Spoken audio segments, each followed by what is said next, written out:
Hey guys, we're here at Chino Valley Muffler getting ready to install the REIKA 2-inch suspension system for 2014 to 2018 Subaru Forester. Now let's go over the kit. We've got our front upper spacers that are going right on top of our struts, as well as our rear upper spacers that are gonna go on the rear struts. And this kit also comes with rear brake line relocation brackets.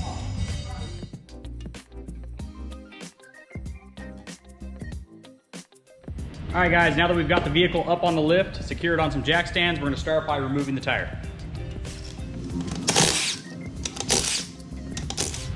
All right guys, now that we've got the wheel off the vehicle, we're gonna start with removing the ABS line. This is just gonna be a small clip and then a 12mm bolt up top here.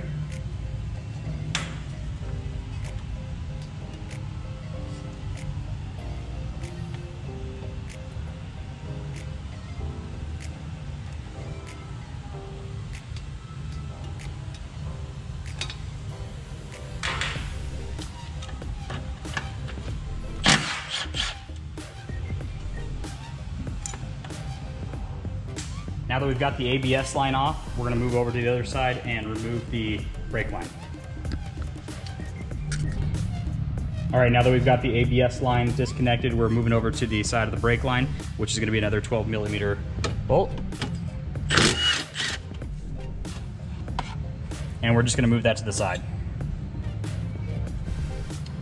All right guys, now that we got the ABS line disconnected, the brake line disconnected, we're gonna move down to the lower sway bar in link.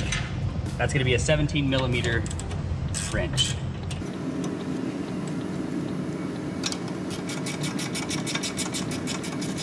Sometimes these will spin, so you're gonna have to hold the front side with an Allen wrench.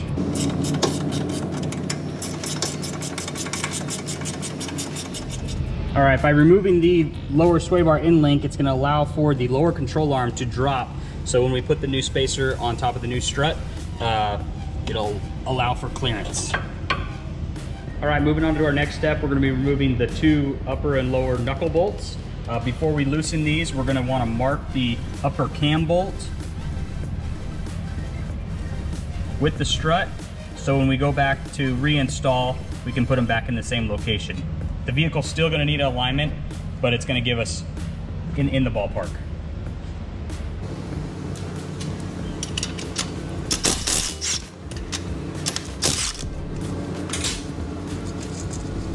And after removing the nuts, you're gonna push out the bolt, and the lower control arm is gonna wanna drop. You can use a jack to support the lower control arm. You just don't want it to drop all the way out where the axle slides out.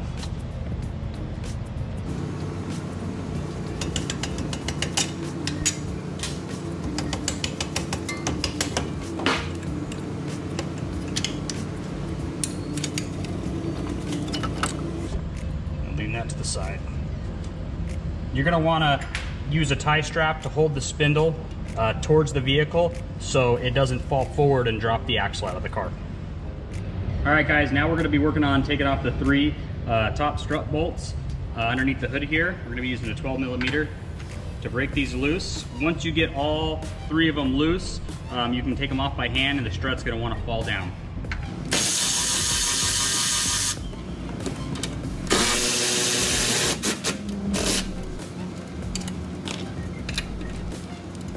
On the last one, you're gonna wanna hold the strut up so it doesn't fall. All right guys, now that we've got the strut out of the vehicle, we're gonna be drilling the three upper strut holes to a 27/64. Once we drill the strut holes out to a 27/64, we're gonna take our spacer and test fit it. Now these spacers are marked P and D. P for passenger, D for driver. Once they are drilled, we'll end up putting them up in there and making sure it fits before we put the strut on the spacer.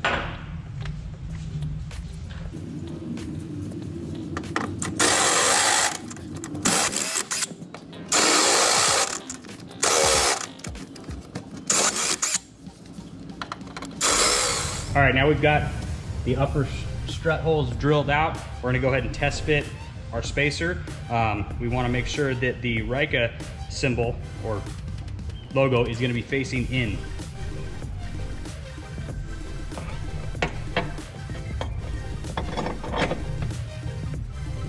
fits really nice now, so we'll go ahead and put it on the strut. All right, before we reinstall the strut, we're gonna touch up the little holes that we drilled just to prevent from rust and corrosion. All right guys, now that we've got the strut on the table, we're gonna go ahead and install the new REIKA spacer. And the orientation for this doesn't really matter because the top of the strut does spin. So once you get it in the vehicle, you can turn it to where it needs to go. The factory nuts that we retained, we're reusing. And once we have these nice and snug, we're gonna go ahead and torque them to 30 foot-pounds.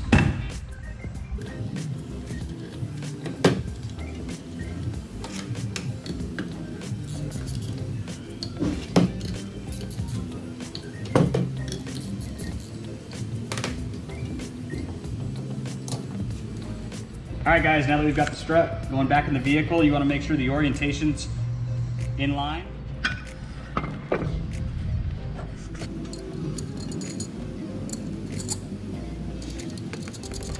All right guys, so now we're going to be installing our upper and lower knuckle cam adjustment bolts. We're going to be using the stock cam bolt for the top bolt, and then we're also going to be using an SBC cam bolt from the bottom, replacing the stock straight bolt. It's just going to allow for us to have a little bit more adjustment to get it perfectly aligned. You're not going to need this bolt to get it aligned, but we're just going to add this for a little bit better adjustment so we get it dead center.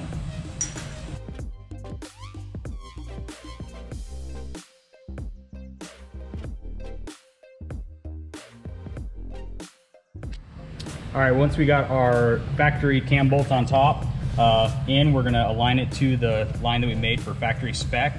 The lower new cam bolt is just going to go in and get tightened. Once we send it off to alignment, they're going to do the adjustment for both upper and lower to adjust our alignment.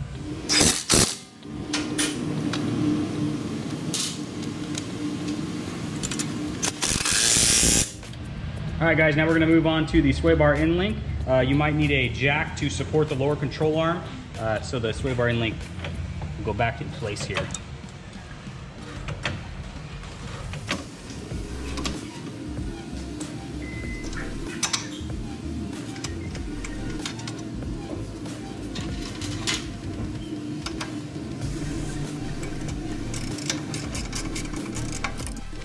All right, now that we've got the sway bar end link reconnected, we're gonna go ahead and reconnect our ABS line and brake line.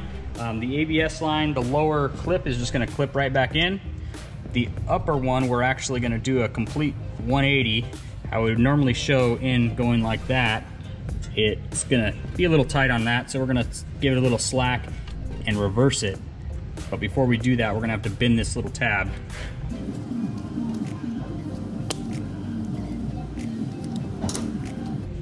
And that's gonna sit up there so we have a lot more slack in our line.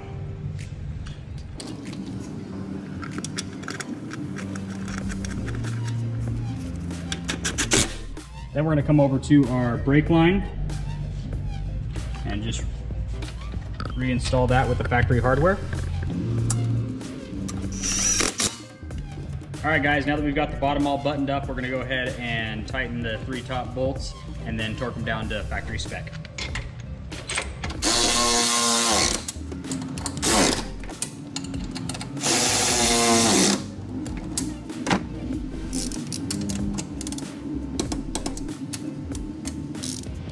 All right, now that we're done with the front suspension, got the wheels and tires back on the car, we're gonna lower it back down and head to the rear. All right guys, now we're starting on the rear of the vehicle. We're gonna start by removing everything in the trunk.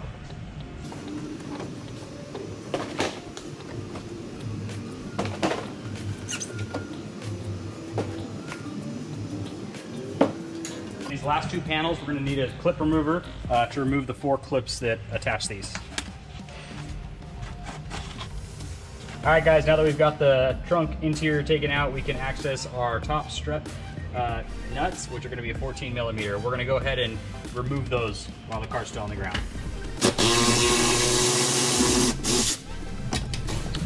All right guys, now that we've got the wheel off the vehicle, we're gonna start with removing the rear brake line. It's gonna be a 12 millimeter.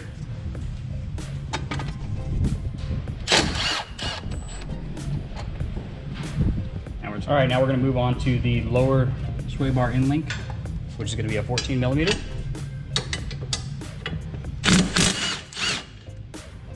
All right, now we're gonna be loosening the upper control arm bolts. We're just gonna loosen them up so we have a little bit of ease of movement.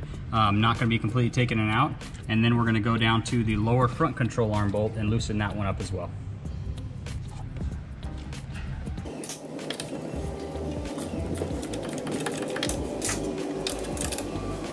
All right, now we're gonna loosen up the lower control arm bolt connected to the subframe.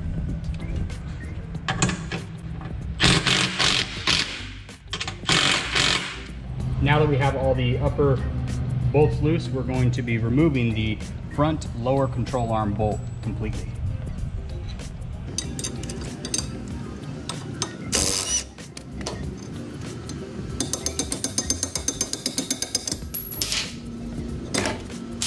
And we're gonna let the lower control arm hang forward.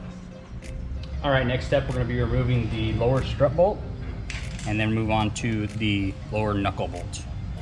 Once the knuckle bolt is out, the lower control arm is gonna wanna swing down.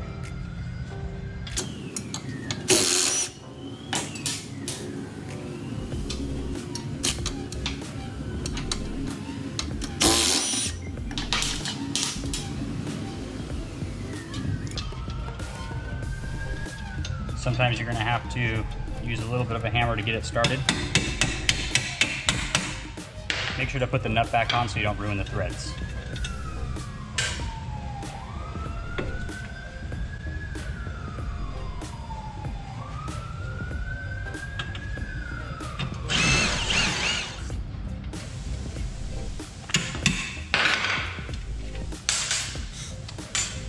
When pulling the knuckle bolt out, you're going to want to hold on to the spring itself or it's going to fall.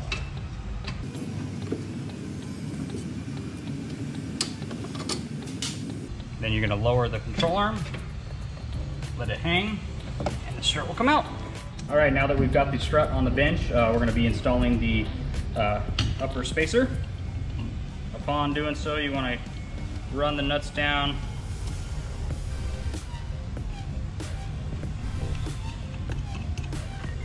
On both sides before tightening, or else you won't be able to get the nut on top.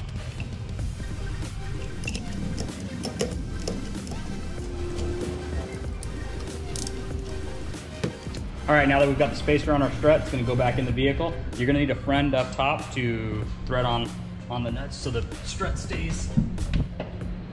Now we've pulled the arm back into place and we're gonna put this lower strut bolt in.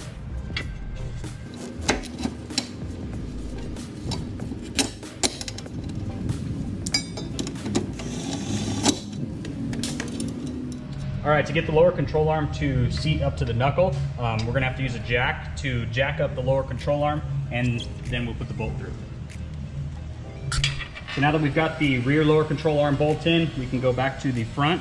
We're also gonna need the jack to raise the spindle assembly and lower control arm.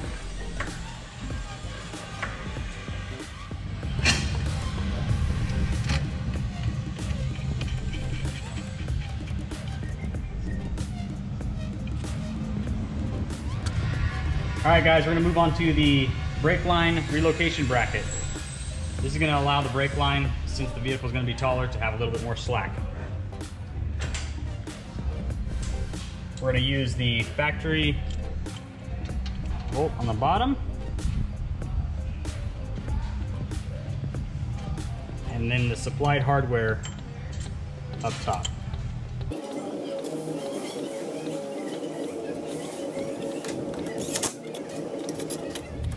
All right, guys, now that we've got all the bolts installed on the vehicle, we're gonna go ahead and put the tires back on. We're not gonna tighten up the bolts that we loosened on the upper control arms or anything, because we wanna put the tires on the vehicle, get it back on the ground. You're gonna wanna bounce the vehicle up and down a few times and then go back and retorque everything. Same thing with the sway bar. The sway bar, as you can see, is still disconnected, but it does make it a lot easier once there is weight on the vehicle to reattach those.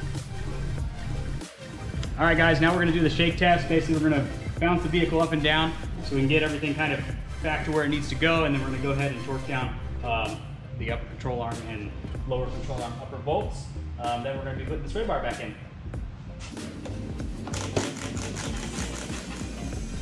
All right, now that everything's back together, we're gonna go back and torque at the factory specs.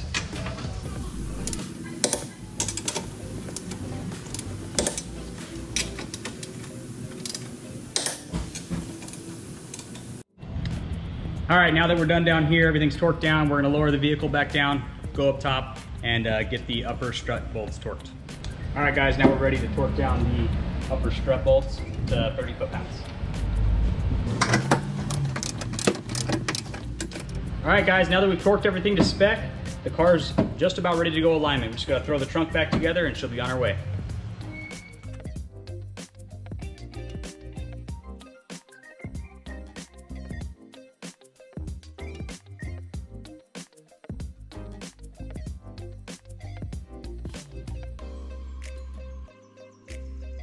All right, guys, now that we've got the lift kit installed, this bad boy will fit up to a 215/75 R15 tire on a 15/7 with a 15 offset wheel. We are ready for alignment.